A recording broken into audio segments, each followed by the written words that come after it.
Ms. Dugan, does the defense want to offer an opening statement at this time? We do, Judge. Ms. Potter?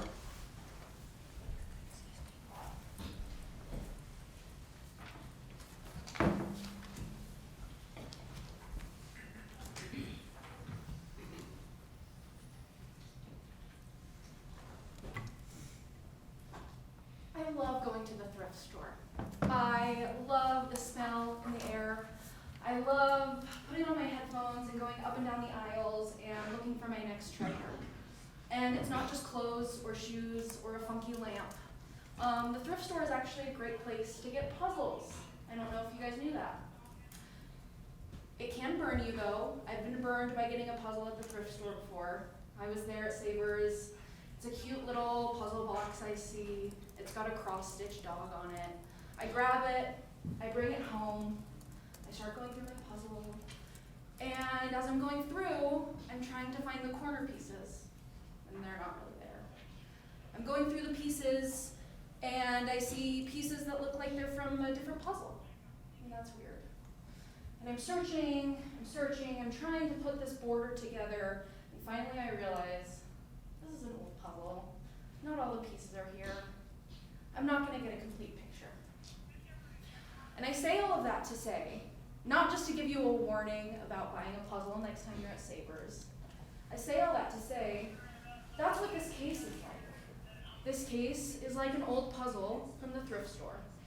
It's 13 years old. Not all the pieces are there. Some pieces are from a different puzzle. And when you start going through everything, you're not gonna get a complete picture.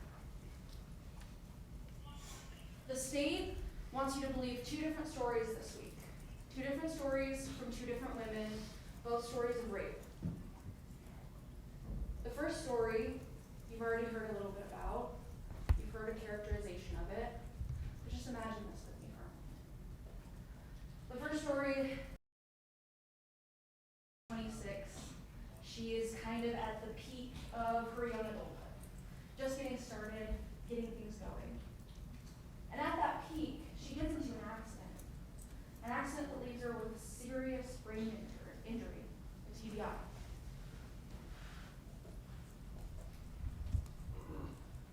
She has to stop. She has to pause. All of that momentum she had. She has to take a break and heal. And so she's cooped up at her parents' house. She's with mom and dad.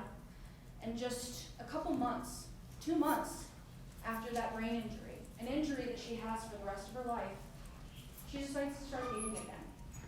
And she goes on Craigslist, and she finds a classified, and she answers it. It's Nick's classified. And what happens after that can only be described as sort of a whirlwind romance. Something that you really only hear of in Utah County or on the show 90 Day Fiancé.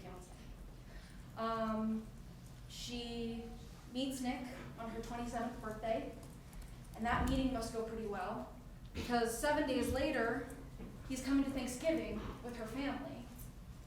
And the day after that, on Black Friday, they go get rings, and they become engaged to be married. But like all relationships that start off that fast, it fizzles. They start fighting. They start disagreeing about if they really should get married. They both start to have second thoughts. Upset about the debt that she has from the rings. She files a small claims case. She changes her number twice. They drift apart. They don't hear from each other again. Until 13 years later, she's watching the news, and she sees Nick on the news.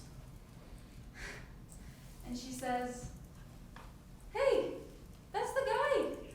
That's my crappy ex-boyfriend, the one who wasted my time in my 20s, the one who made me pay for things, made me pay for our own engagement rings, the one that saddled me with that debt. That's him." And she gets angry. And those years of rage and resentment, it starts to bubble up. And she calls the police. And And she says, "That's the guy that raped me." 13 years later, she says that. You're not gonna have a police report from 2008. You're not gonna have an exact date. I don't think you're really gonna know exactly where it happened. You're just gonna have some information from 2022 and some random puzzle pieces the state are gonna throw at you. The second story is in Utah County, and she's gonna tell you a different story about rape. And in her story, you're gonna get to hear her talk about it. And you're gonna get to hear her talk about how it was different, how she talked to the police. Multiple times she was interviewed. You're gonna hear from 2 of those police. You're gonna hear from an officer who interviewed her. You're gonna hear that officer testify that she never sent the charges to be screened. You're gonna hear from another officer. That officer is gonna testify that Nick alleged that raped him. You're gonna hear that.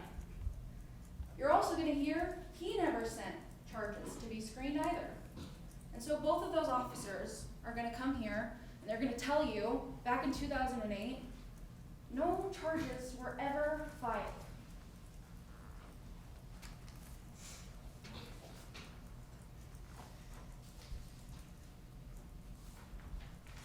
Remember what I said earlier about the puzzle? The state's gonna try and throw pieces at you this week. They're gonna try and tell you that these all go together. But I think they're gonna try and give you all these pieces and you're gonna try and put them together. They're not gonna fit. One of those things, one of those pieces that I think you're gonna get thrown is this bit about his last name. You've already heard the jury instruction. That's Nick. We agree that that's Nick. We have no argument that that's not Nick, regardless of what his last name is. At the end of this trial, the state's gonna ask you to take a big step back. And they're gonna ask you to take all the pieces you've been given and put together this complete puzzle. It's got all 500 pieces. That's what they're gonna try and sell you. But at the end, when you try and put this puzzle together, you're gonna have big gaps. You're gonna have pieces from different puzzles. You're not gonna get a complete picture. You're gonna have a story that's changed over time, that can't be verified. You're gonna have KP's story, where the officers are going to tell you to do something different that they didn't do 13 years ago. And you're gonna see the state relying on people who weren't there, didn't remember, don't really remember now, and hated Nick anyways. And at the end of this trial, we're gonna ask that you find Nick not guilty of rape. Because that's what he is. He's not guilty. He's innocent.